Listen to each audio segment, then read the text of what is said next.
السلام علیکم، welcome to my channel nature and creature. آج سے خوبصورت اور بابرکت سفر کا آغاز کرنے لگی ہوں۔ میں آپ کے ساتھ قرآن پاک کی تفسیر کا سلسلہ شروع کر رہی ہوں۔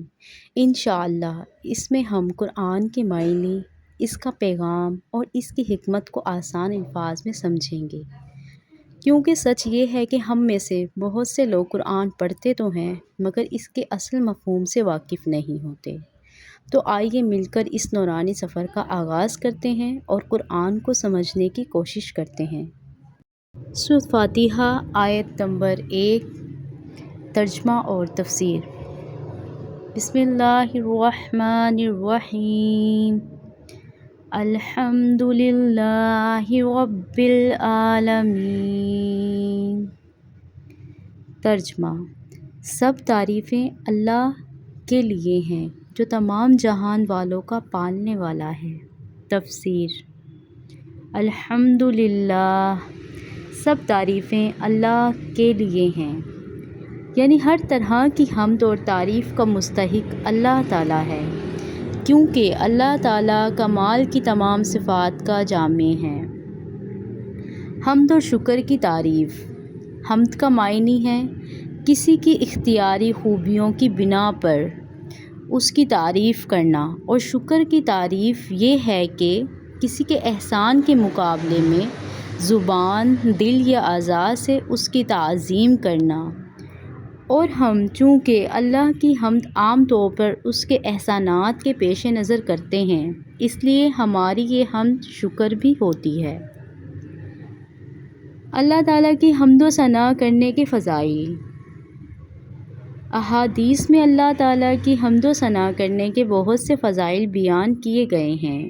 ان میں سے 3 فضائل درج ذیل ہیں۔ نمبر 1، حضرت انس بن مالک رضی اللہ تعالی عنہ سے روایت ہے، نبی کریم صلی اللہ علیہ وآلہ وسلم نے ارشاد فرمایا، اللہ تعالیٰ بندے کی اس بات سے خوش ہوتا ہے کہ وہ کچھ کھائے تو اللہ تعالیٰ کی حمد کرے اور کچھ پیے تو اللہ تعالیٰ کی حمد کرے۔ مسلم۔ نمبر 2، حضرت جابر بن عبداللہ رضی اللہ تعالی عنہ سے روایت ہے، حضرت محمد صلی اللہ علیہ وآلہ وسلم نے ارشاد فرمایا، سب سے افضل ذکر لا الہ الا اللہ ہے اور سب سے افضل دعا الحمدللہ ہے۔ نمبر 3، حضرت انس بن مالک رضی اللہ تعالی عنہ سے روایت ہے، نبی کریم صلی اللہ علیہ وآلہ وسلم نے ارشاد فرمایا، جب اللہ تعالیٰ اپنے بندے پر کوئی نعمت نازل فرماتا ہے اور وہ نعمت ملنے پر الحمدللہ کہتا ہے تو یہ حمد اللہ تعالیٰ کے نزدیک سب سے دی گئی نعمت سے سب سے زیادہ افضل ہے۔ ابن ماجہ۔ حمد سے متعلق شرعی احکام۔ خطبے میں حمد واجب، کھانے کے بعد ہم مستحب، چھینک آنے کے بعد سنت، حرام کام کے بعد حرام، اور بعض صورتوں میں کفر ہے۔ للہ، اللہ کے لیے۔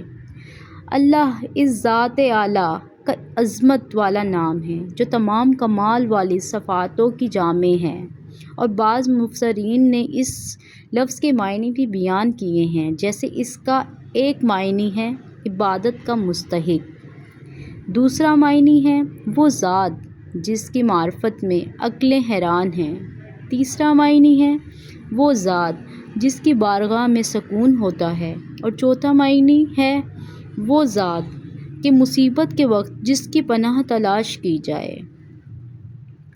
رب العالمین، جو سارے جہان والوں کا مالک ہے۔ لفظ رب کے معنی ہیں جیسے مالک، معبود، ثابت، مصلح اور بتدریج مرتبہ کمال تک پہنچانے والا، اور اللہ تعالیٰ کے علاوہ ہر موجود چیز کو عالم کہتے ہیں، اور اس میں تمام مخلوقات داخل ہیں۔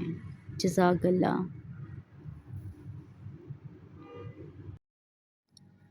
سورۃ فاتحہ آیت نمبر 2، ترجمہ اور تفسیر۔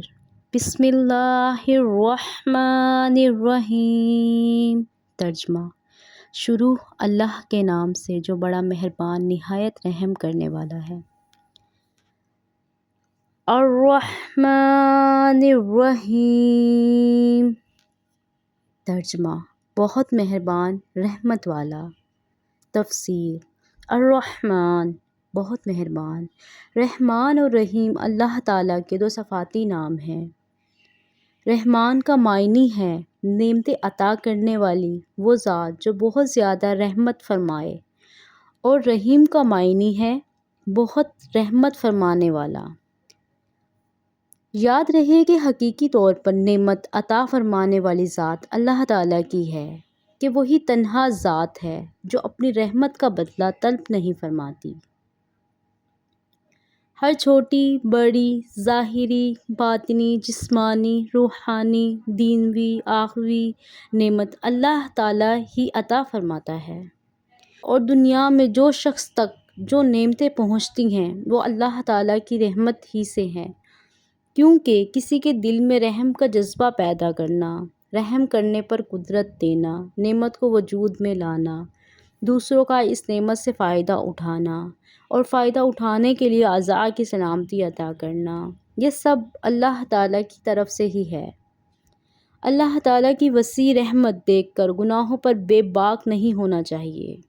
ابو عبداللہ محمد بن احمد قرطبی رحمۃ اللہ علیہ فرماتے ہیں، اللہ تعالیٰ نے رب العالمین کے بعد اپنے دو اوصاف رحمان اور رحیم بیان فرمائے۔ اس کی وجہ یہ ہے کہ جب اللہ تعالیٰ نے فرمایا کہ وہ رب العالمین ہے، تو اس سے سننے اور پڑھنے والے کے دل میں اللہ تعالیٰ کی عظمت کی وجہ سے اس کا خوف پیدا ہوا، تو اس کے ساتھ ہی اللہ تعالیٰ کے دو اوصاف رحمان اور رحیم ذکر کر دیے گئے۔ اللہ تعالیٰ کی اطاعت کرنے کی ترغیب ہے، یوں ترغیب اور ترغیب دونوں کا بیان ہو گیا، تاکہ بندہ اللہ تعالیٰ کی اطاعت کرنے کی طرف اچھی طرح راغب ہو اور اس کی نافرمانی کرنے سے رکنے کی خوب کوشش کرے۔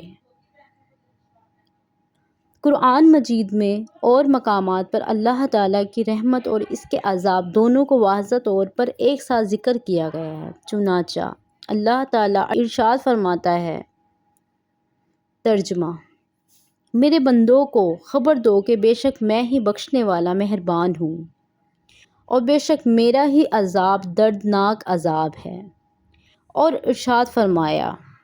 ترجمہ: گناہ بخشنے والا اور توبہ قبول کرنے والا، سخت عذاب دینے والا، بڑے انعام عطا فرمانے والا ہے۔ اس کے سوا کوئی معبود نہیں، اسی کی طرف پھرنا ہے۔ حضرت ابو ہریرہ رضی اللہ تعالی عنہ سے روایت ہے، رسول کریم صلی اللہ علیہ وآلہ وسلم نے ارشاد فرمایا، اگر مومن جان لیتا کہ اللہ تعالیٰ کے پاس کتنا عذاب ہے تو کوئی بھی اس کی جنت کی امید نہ رکھتا، اور اگر کافر جان لیتا کہ اللہ تعالیٰ کے پاس کتنی رحمت ہے تو اس کی جنت سے کوئی نا امید نہ ہوتا۔ مسلم۔ لہٰذا ہر انسان کو چاہیے کہ وہ امید اور خوف کے درمیان رہے، اور اللہ تعالیٰ کی رحمت کی وسعت دیکھ کر گناہوں پر بے باک نہ ہو، اور نہ ہی اللہ تعالیٰ کے عذاب کی شدت دیکھ کر اس کی رحمت سے مایوس ہو۔ کسی کو رحمان اور رحیم کہنے کے بارے میں شرعی حکم: اللہ تعالیٰ کے علاوہ کسی اور کو رحمان کہنا جائز نہیں، جبکہ رحیم کہا جا سکتا ہے، جیسے قرآن مجید میں اللہ تعالیٰ نے اپنے حبیب صلی اللہ علیہ وآلہ وسلم کو بھی رحیم فرمایا ہے۔ چنانچہ ارشاد باری تعالیٰ ہے، بے شک تمہارے پاس تم میں سے وہ عظیم رسول تشریف لے آئے جن پر تمہارا مشقت میں پڑنا بہت بھاری گزرتا ہے، وہ تمہاری بھلائی کی نہایت چاہنے والے، مسلمانوں پر بہت مہربان، رحمت فرمانے والے ہیں۔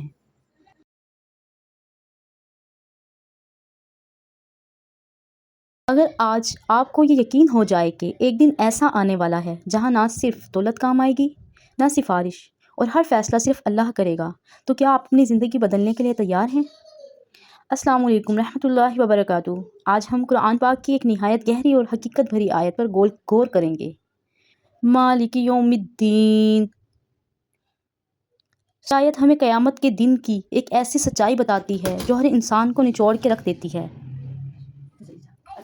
سورۃ فاتحہ آیت نمبر 3 ترجمہ اور تفسیر۔ بسم اللہ الرحمن الرحیم۔ شروع اللہ کے نام سے جو بڑا مہربان نہایت رحم کرنے والا ہے۔ مالک یوم الدین۔ ترجمہ۔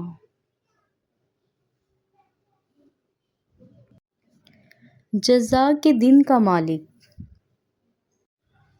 تفسیر۔ مالک یوم الدین، جزا کے دن کا مالک۔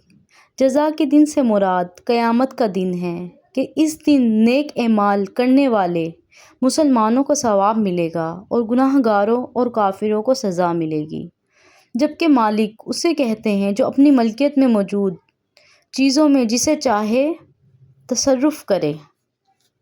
اللہ تعالیٰ اگرچہ دنیا اور آخرت دونوں کا مالک ہے، لیکن یہاں قیامت کے دن کو بطور خاص اس لیے ذکر کیا گیا تاکہ اس دن کی اہمیت دل میں بیٹھے۔ نیز دنیا کے مقابلے میں آخرت میں اللہ تعالیٰ کے مالک ہونے کا ظہور زیادہ ہوگا، کیونکہ اس دن کسی کے پاس ظاہری سلطنت بھی نہ ہوگی جو اللہ تعالیٰ نے دنیا میں لوگوں کو عطا فرمائی تھی۔ اس لیے یہاں خاص طور پر قیامت کے دن کی ملکیت کا ذکر کیا گیا ہے۔ نبی کریم صلی اللہ علیہ وآلہ وسلم نے قیامت کے دن کی اس حقیقت کو بیان کرتے ہوئے فرمایا کہ اللہ تعالیٰ زمین کو اپنے قبضے میں لے کر فرمائے گا، میں بادشاہ ہوں، آج زمین کے بادشاہ کہاں ہیں؟ صحیح بخاری۔ یہ حدیث واضح کرتی ہے کہ قیامت کے دن کوئی بھی انسان یا بادشاہ اپنی طاقت کے ساتھ باقی نہیں رہے گا۔ اسی طرح نبی کریم صلی اللہ علیہ وآلہ وسلم نے فرمایا کہ قیامت کے دن انسان اس کی زندگی کے ہر پہلو کے بارے میں سوال کیا جائے گا۔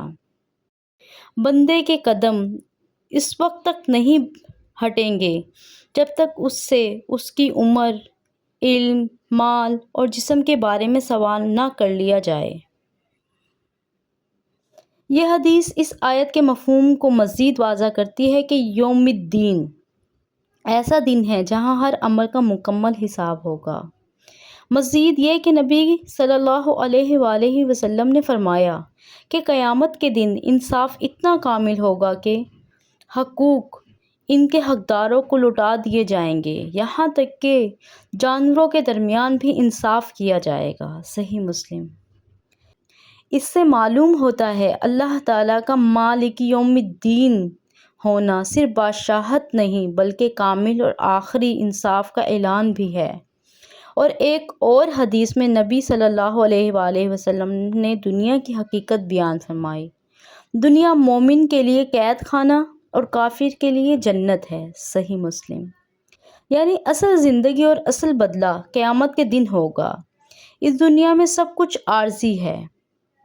خلاصہ، یہ آیت ہمیں یہ یقین دلاتی ہے کہ قیامت کے دن صرف اللہ کی بادشاہت ہوگی۔ ہر انسان کو اپنے ہر عمل کا حساب دینا ہوگا۔ مکمل اور بے مثال انصاف صرف اللہ کرے گا۔ اصل کامیابی آخرت کی کامیابی ہے۔ اللہ پاک ہمارا پڑھنا سننا قبول فرمائے اور ہم سے جو بھی پڑھتے ہوئے غلطی کوتاہی ہو اس کو معاف فرمائے اور ہمیں اس نورانی سفر کا حصہ بنا کے رکھے۔ آمین۔ جزاک اللہ۔ کیا آپ جانتے ہیں سورۃ فاتحہ کی ایک آیت پوری زندگی بدل سکتی ہے؟ ایاک نعبد و ایاک نستعین۔ اس آیت میں بندگی بھی ہے اور کامیابی کا راز بھی۔ آئیے اس آیت کو گہرائی سے سمجھتے ہیں۔ بسم اللہ الرحمن الرحیم۔ شروع اللہ کے نام سے جو بڑا مہربان نہایت رحم کرنے والا ہے۔ ایاک نعبد و ایاک نستعین۔ ترجمہ۔ ہم تیری ہی عبادت کرتے ہیں اور تجھ ہی سے مدد مانگتے ہیں۔ ایاک، صرف تجھ ہی سے، یعنی خاص اللہ ہی کے لیے۔ نعبد، ہم عبادت کرتے ہیں۔ عبادت جیسے کہ نماز، روزہ، زندگی کا ہر کام اللہ کے لیے۔ نستعین، ہم مدد مانگتے ہیں، ہر مشکل، ہر کام میں صرف اللہ پر بھروسہ۔ تفسیر۔ اکثر ایسا ہوتا ہے کہ ہم قرآن پاک پڑھتے تو ہیں لیکن ہمیں اس کے معنی، اس کا ترجمہ، اس کی تفسیر نہیں پتہ ہوتی کہ وہ آیت کا تفسیر کیا ہے، وہ آیت ہمیں کیا نصیحت دے رہی ہے، کیا بات بتا رہی ہے۔ تو آج آپ کے ساتھ تفسیر اس کی آج بیان کروں گی۔ یہ آیت قرآن کی سب سے طاقتور آیت میں سے ہے کیونکہ یہ بندے اور اللہ کے درمیان تعلق کو واضح کرتی ہے۔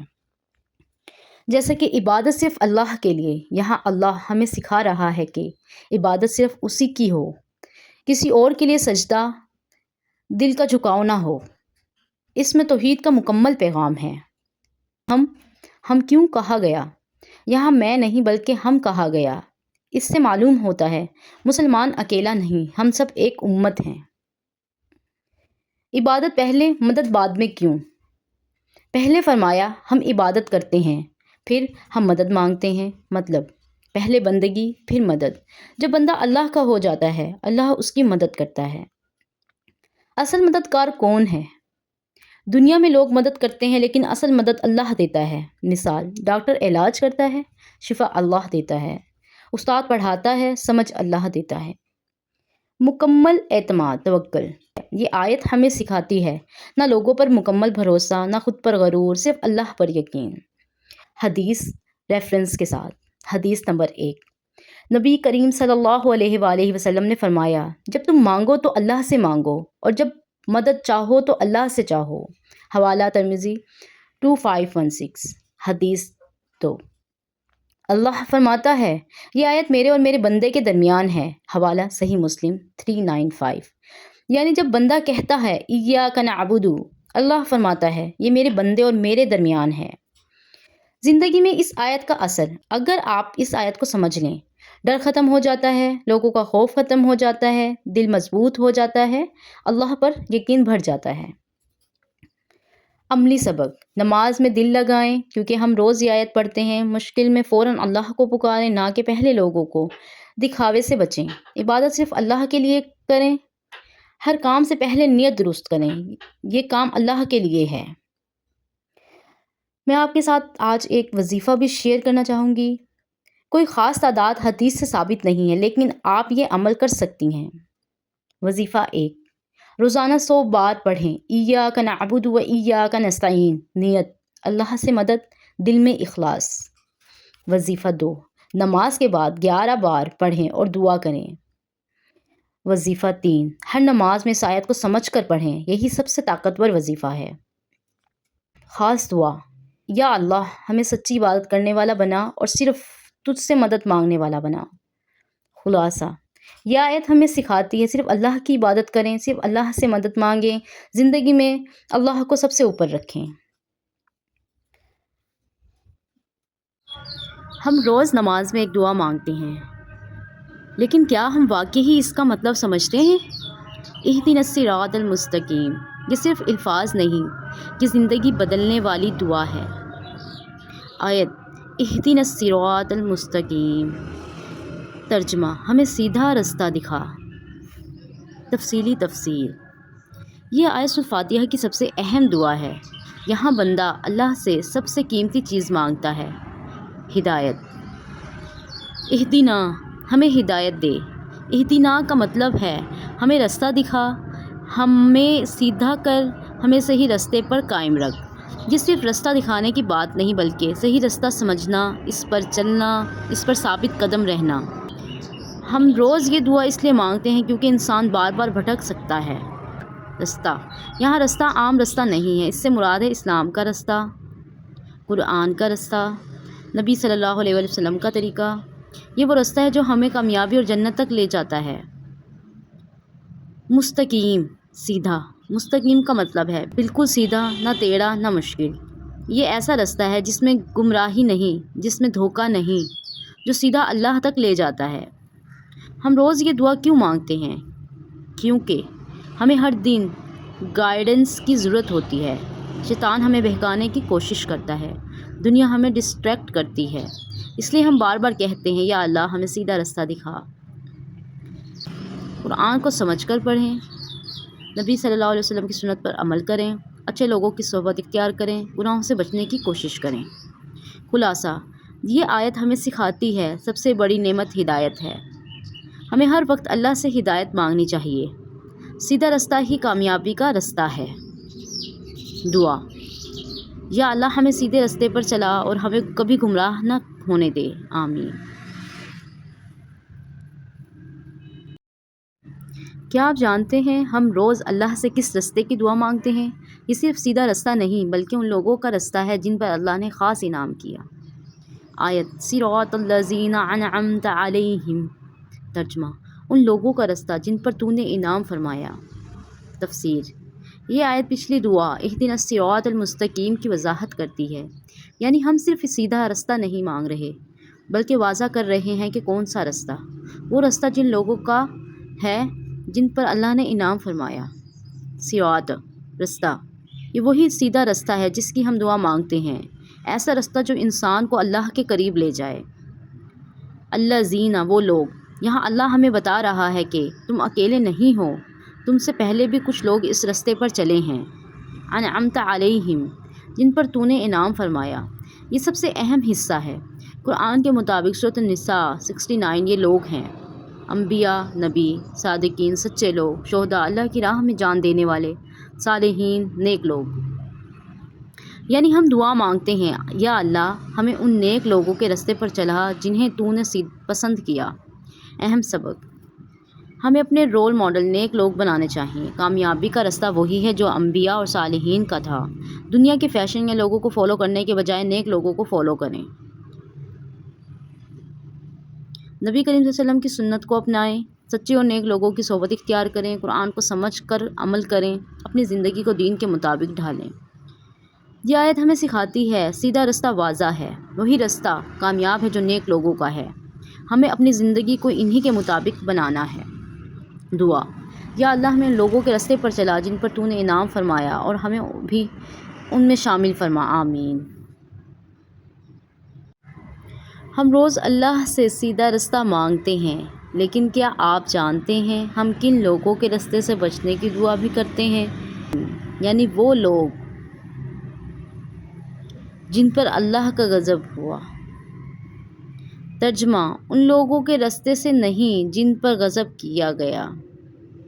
یہ آیت ہمیں بتاتی ہے کہ ہم صرف اچھے لوگوں کا رستہ نہیں مانگتے بلکہ ان لوگوں کے رستے سے بچنے کی بھی دعا کرتے ہیں جن پر اللہ ناراض ہوا۔ غیر، نہیں، علاوہ، یعنی یہاں ہم اللہ سے کہہ رہے ہیں، یا اللہ ہمیں اس رستے پر نہ ڈال جن پر غضب ہوا، جس سے مراد وہ لوگ ہیں جنہوں نے حق کو پہچانا لیکن پھر بھی اس پر عمل نہیں کرتے۔ انہیں سچ معلوم تھا لیکن انہوں نے جان بوجھ کر نافرمانی کی۔ آج کے دور میں اس کی مثال حق جان کر بھی اس سے اگنور کرنا، دین کو سمجھ کر بھی اس پر عمل نہ کرنا، اپنی خواہشات کو دین پر ترجیح دینا، یہ رویہ انسان کو اللہ کی ناراضگی کی طرف لے جاتا ہے۔ اہم سبق: صرف علم کافی نہیں، عمل بھی ضروری ہے۔ ہمیں اپنی زندگی میں دین کو اپنانا ہوگا۔ جان بوجھ کر غلطی کرنا خطرناک ہے۔ جو سیکھیں اس پر عمل کریں، گناہ سے فوراً توبہ کریں، اللہ سے معافی مانگتے رہیں، دل کو نرم رکھیں۔ یہ آیت ہمیں سکھاتی ہے ہمیں ایسے لوگوں جیسا نہیں بننا جن پر اللہ ناراض ہوا۔ علم کے ساتھ عمل بہت ضروری ہے۔ اللہ کی رضا ہی اصل کامیابی ہے۔ یا اللہ ہمیں ان لوگوں میں شامل نہ کر جن پر تیرا غضب ہوا اور ہمیں ہمیشہ سیدھے رستے پر قائم رکھ، آمین۔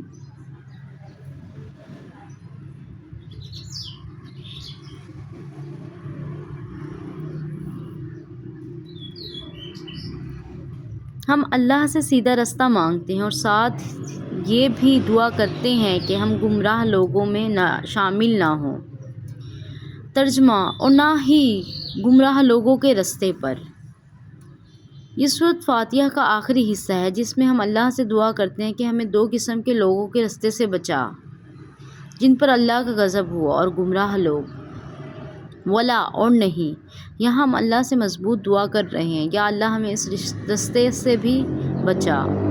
گمراہ لوگ، ان سے مراد وہ لوگ ہیں جنہیں سچ کا علم نہیں ہوتا یا وہ غلط راستے پر چل پڑتے ہیں، جو حق کو نہیں پہچانتے، یعنی لا علمی میں غلطی کرنا، صحیح راستہ نہ جاننا، حق سے دور ہو جانا۔ اہم فرق سمجھیں۔ مغضوب علیہم جان بوجھ کر غلطی کرنے والے، غالین لا علمی یا غلط فہمی میں بھٹکنے والے۔ کیا ہم سیکھتے ہیں؟ ہمیں علم حاصل کرنا چاہیے، صحیح اور غلط میں فرق سیکھنا چاہیے، قرآن اور سنت کو سمجھنا ضروری ہے۔ دعا کرتے رہیں کہ اللہ ہمیں ہدایت پر قائم رکھے۔ زندگی میں عمل قرآن کو پڑھ کر سمجھیں، نیک لوگوں کی صحبت اختیار کریں، غلط معلومات سے بچیں، ہر فیصلے سے اپنے اللہ سے رہنمائی مانگیں۔ یہ آیت ہمیں سکھاتی ہے ہم نہ غلطی سے بھٹکیں، نہ جان بوجھ کر گناہ کریں، ہمیشہ سیدھے راستے پر قائم رہیں۔ دعا: کیا اللہ ہمیں نہ گمراہ لوگوں میں شامل کرو، نہ ہی ان لوگوں میں جو تیرا راستہ چھوڑ بیٹھے، ہمیں ہمیشہ ہدایت پر قائم رکھ، آمین۔